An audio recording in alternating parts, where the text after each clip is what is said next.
We complain about Nigeria, the roads, the electricity, the corruption, insecurity, politicians, the institutions.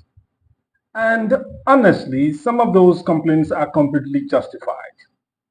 But let me ask you something slightly uncomfortable. What do we owe one another? Not the government, not the politicians, us. What do we owe the person standing beside us in the queue? The driver sharing the road with us? The stranger who needs a little consideration? The community we live in? Because perhaps we have spent so much time asking what Nigeria owes us that we have forgotten to ask what we owe Nigeria and what we owe one another.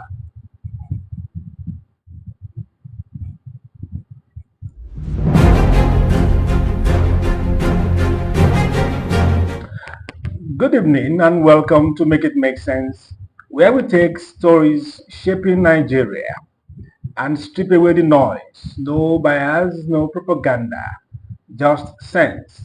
My name is Femi Akintunde-Johnson. Some of you call me Fad. Today, we are asking a deceptively simple question. What do we owe one another? Because citizenship is not only about what we demand from government, it is also about what we contribute to the society we share.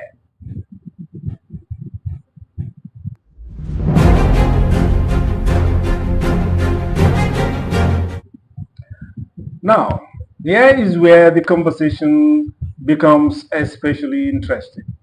Let us be honest. We are very good at knowing our rights, and we should be. Rights matter. We should demand them. But every right exists within a larger social relationship. Your right to speak does not give you the right to deliberately destroy somebody else's reputation. Your freedom to drive does not mean you can ignore everybody else's safety. Your right to enjoy public space does not mean you can leave rubbish behind for someone else to clean.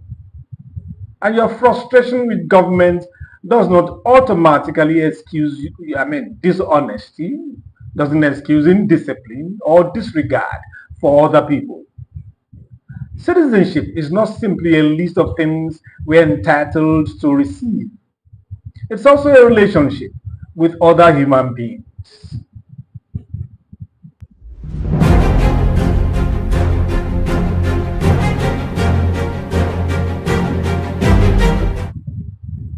To understand this better, let us look at the small things we often overlook. Think about everyday Nigeria. Someone jumps the queue because they are in a hurry. Someone throws a sachet of water out of a moving vehicle. Someone refuses to return money accidentally transferred into their accounts. Someone sees an accident and reaches first for your phone camera rather than asking whether help is needed. Someone knows that a piece of information is false, but forwards it anyway because it supports what they already believe.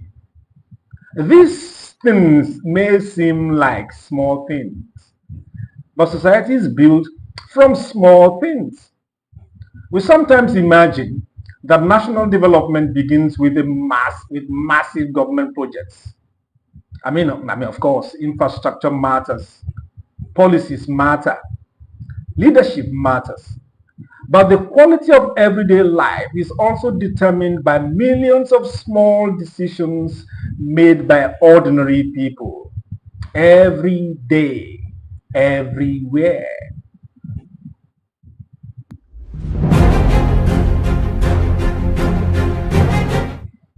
But let us separate reality from assumption. This is not an argument for blaming citizens for everything that is wrong with Nigeria. No, far from it. Government has enormous responsibilities. Institutions must work. Leaders must be accountable.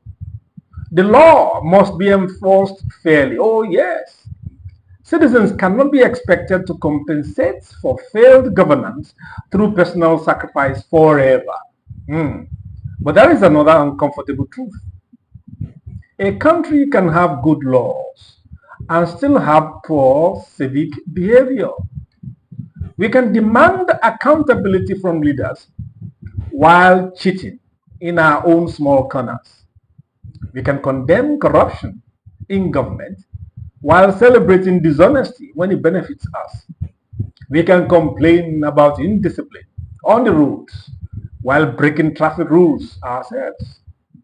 That contradiction is worth examining because the Nigeria we want cannot be built entirely by other people.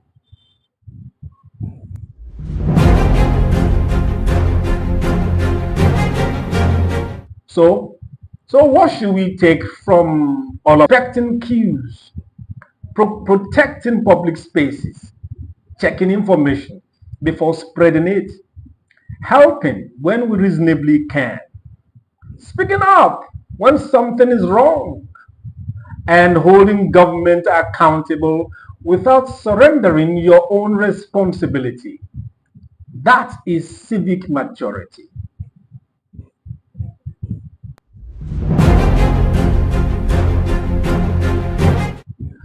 And perhaps this is the question we should all carry with us today. Imagine a Nigeria where we still demand better leadership, but we also become better neighbors, where we insist on our rights, but remember our responsibilities, where we expect institutions to work, but also understand that institutions are ultimately operated by human beings, and where we stop asking only, what is Nigeria doing for me? And occasionally ask, what am I doing that makes Nigeria a little better for somebody else? Perhaps that is where citizenship becomes more than a word. Perhaps that is where a nation begins to feel like something we all know or we all own. Yes, because nations are governed from above, but they are also built from below by us every day. That is why we say clarity is power.